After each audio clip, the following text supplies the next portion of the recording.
International embarrassment ही embarrassment. मेरा sir शर्म से झुक गया है। पाकिस्तान का कल किया जाने वाला मिसाइल तजर्बा बुरी तरह नाकाम हो गया। ये मिसाइल अपने हदफ को निशाना बनाने की बजाय वही हुआ जिसका डर था। अब इन्होंने जो तैमूर मिसाइल बनाई उसको ये बोल रहे हैं कि ये ब्रह्मोस के बराबर है।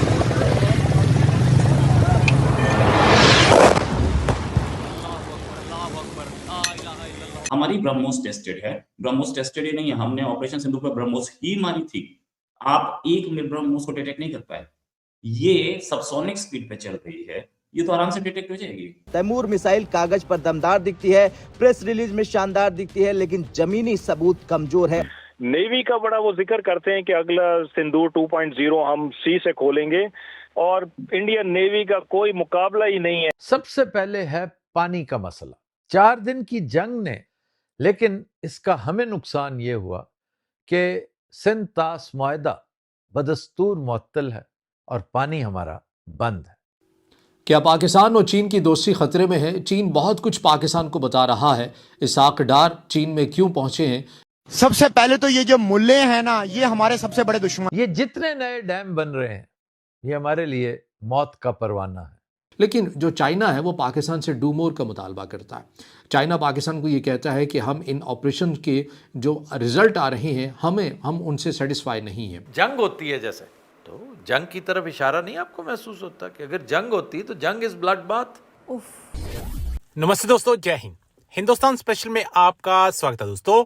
तकनीक और सैन्य ताकत के मामले में भारत से खुद की तुलना करने वाले पाकिस्तान की एक बार फिर से दुनिया के सामने पोल खुल गई है। ऑपरेशन सिंदूर में बड़ा झटका खाने के बाद से ही पाकिस्तान अपनी सेना को तकनीकी रूप से अपग्रेड करने में लगा हुआ है।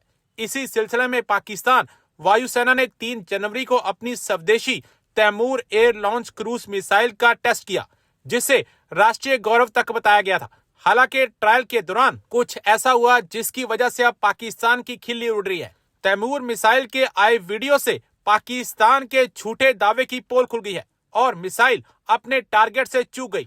लोग पाकिस्तान को ट्रोल कर रहे हैं कि भारत के स्कैल्प का जवाब देने निकली थी पाकिस्तान की मिसाइल, खुद ही फिसल गई। लेकिन पाकिस्तान इतना बेशर्म है कि इस टेस्ट के फेल हो जाने के बाद भी अपने अफसरों को थपथपी दे रहा है। गौरतलब है कि दक्षिण एशिया में हथियारों की होड़ तेज हो रही है। यहाँ भारत ब्रह्मोस और प्रलय जैसी मिसाइलों से आ गया, जबकि पाकिस्तान की तैमूर मिसाइल का टेस्ट अब मजाक बन चुका है। कई बार पाकिस्तान अपनी बेइज्जती करा लेता है। अच्छा, इस मिसाइल की एक खूबी और है। ये मिसाइल जो है ये इसमें कुछ सिस्टम्स लगे हैं जिससे ये स्कैल्प मिसाइल से इसको कंपेयर कर रहे हैं। भाई स्कैल्प मिसाइल टेस्टेड है, फ्रांस की मिसाइल है, टेस्टेड है, सबके सामने अच्छी तरह से देखी हुई है। हमारी ब्रह्मोस टेस्टेड है। ब्रह्मोस टेस्टेड ही नहीं है, हमने ऑपरेशन सिंदूर पर ब्रह्मोस ही मारी थी। आप एक में ब्रह्मोस को डिटेक्ट नहीं कर पाए। ये सबसोनिक स्पीड पे चल रही है, ये तो आराम से डिटेक्ट हो जाएगी, कोई बड़ी बात नहीं है। और हमने आपके कई मिसाइल्स को डिटेक्ट करके गिराया है। सिरसा के ऊपर भी गिराई थी और जो दूसरे गिराई थी वो तो आज तक निकल रही हैं। तो फैक्ट इज के ये जो मिसाइल है इसका ब्रह्मोस से कंपैरिजन कर रहे हैं पाकिस्तानी, कुछ ज्यादा गड़बड़ कर रहे हैं। इसको आप निर्भय से कंपेयर कर सकते हैं। निर्भय भी सेम कैटेगरी में आती है, लेकिन निर्भय हम 10 साल पहले बना चुके। आप 10 साल लेट हो, उसके बाद भी एक्यूरेसी आपकी इतनी खराब है कि आप उस मिसाइल को लोकेशन पे नहीं मार पाए। सामने दिख रहा है, फोटो में दिख रहा है, आपके अपने निकाले हुए वीडियो में दिख रहा है। उसके बाद पाकिस्तानी ऐसे खुश हो रहे हैं, चलो उड़ी तो नीचे तो आई। ये है। अच्छा, ये मिसाइल जो है ये एयर लॉन्च्ड मिसाइल है, यानी कि एयर से नीचे जमीन पे मारने वाली, किसी भी एरिया को मार सकती है, किसी भी, ये ऐसा बताया जा रहा है कि किसी भी शिप को टारगेट कर सकते हैं। 600 किलोमीटर के रेंज पे हमने तो अभी तो पहला ही टेस्ट बता रहे हैं, इससे पहले जो हुए थे वो फेल हो गए थे। पहला ही टेस्ट बता रहे हैं, इसके बाद इसको अभी ट्रायल पे लाना पड़ेगा, सी में भी किसी को टारगेट पे लाने के लिए। उससे पहले ही क्लेम हो गया है कि सी पे मार लेगी, शिप को मार लेगी, तो शिप जो है वो मूवमेंट पे होगा। ऑफ कोर्स इंफ्रारेड गाइडेड इसमें वो सिस्टम्स लगे हैं जो कि ले सकते हैं टारगेट पे, नो डाउट अबाउट इट। लेकिन एक स्टेशनरी टारगेट को इसने मारा है, स्टेशनरी टारगेट पे ही ये एग्जैक्ट लोकेशन पे नहीं लग रही, तो ये शिप को मार लेगी। लेकिन अब देखने वाली बात ये है कि पाकिस्तानी बड़े खुश हैं। अच्छा, तैमूर नाम रखा है भाई, तैमूर का तुम्हारा चाचा था? कौन था तैमूर? तैमूर तो अफगानी था, और अफगान था वो, तुम्हारी उस समय भी उसने इंडिया पे अटैक किया था। सबसे पहले तो लाहौर पे किया था, तुम्हारे शहर पे, हमारा तो नहीं रह गया।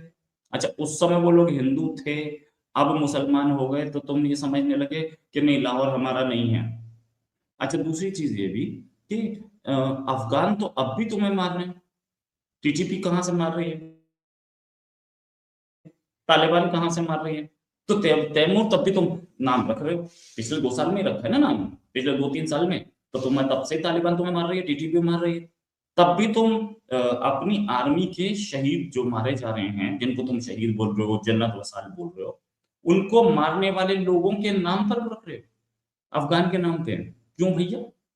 खैर, पाकिस्तान में ऐसा होता है, अपने जवान की कोई पूछता नहीं है, लेकिन ये एक बड़ी चीज थी कि ये मिसाइल इन्होंने एटलीस्ट लॉन्च की। और एक चीज और बोला ये जा रहा है कि तैमूर जो है वो इतनी एक्यूरेसी से और इतनी फास्ट है कि इंडिया का S-400 उसे डिटेक्ट नहीं कर पाया। अब S-400 की जहां तक बात है, तो S-400 ने पाकिस्तान की सारी मिसाइल्स को डिटेक्ट किया है अब तक। वो 4 दिन की जो वो थी उसमें बहुत क्लियरली पता चला। अगर पाकिस्तान के पास कोई प्रूफ होता कि उन्होंने हमारे पठानकोट बेस को उड़ा दिया, किसी और बेस को उड़ा दिया, तो वो दिखा सकते थे, दिखाए थे क्या? नहीं ना।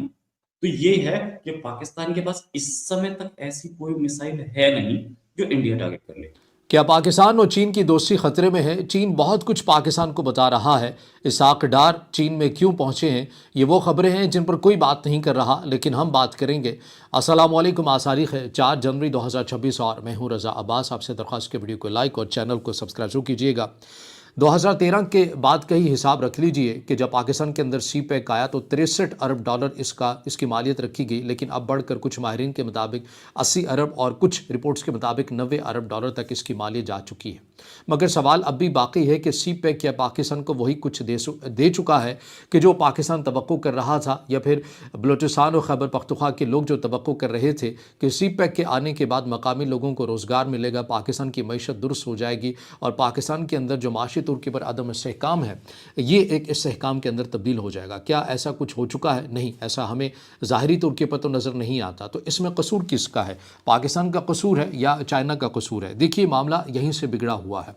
मामला कुछ इस अंदाज में बिगड़ा हुआ है गो कि इसके अंदर कैमरे के सामने आकर बहुत से जो तज्ज़ियाकार हैं, मुबस्सरीन हैं या सियासतदान हैं या फैसला साज हैं, वो ये बात तो करते हैं कि पाकिस्तान और चीन की जो दोस्ती है वो एक एवरग्रीन है और इसमें रत्ती बराबर भी कोई दरार डालने की कोशिश भी करे तो नहीं आ सकती।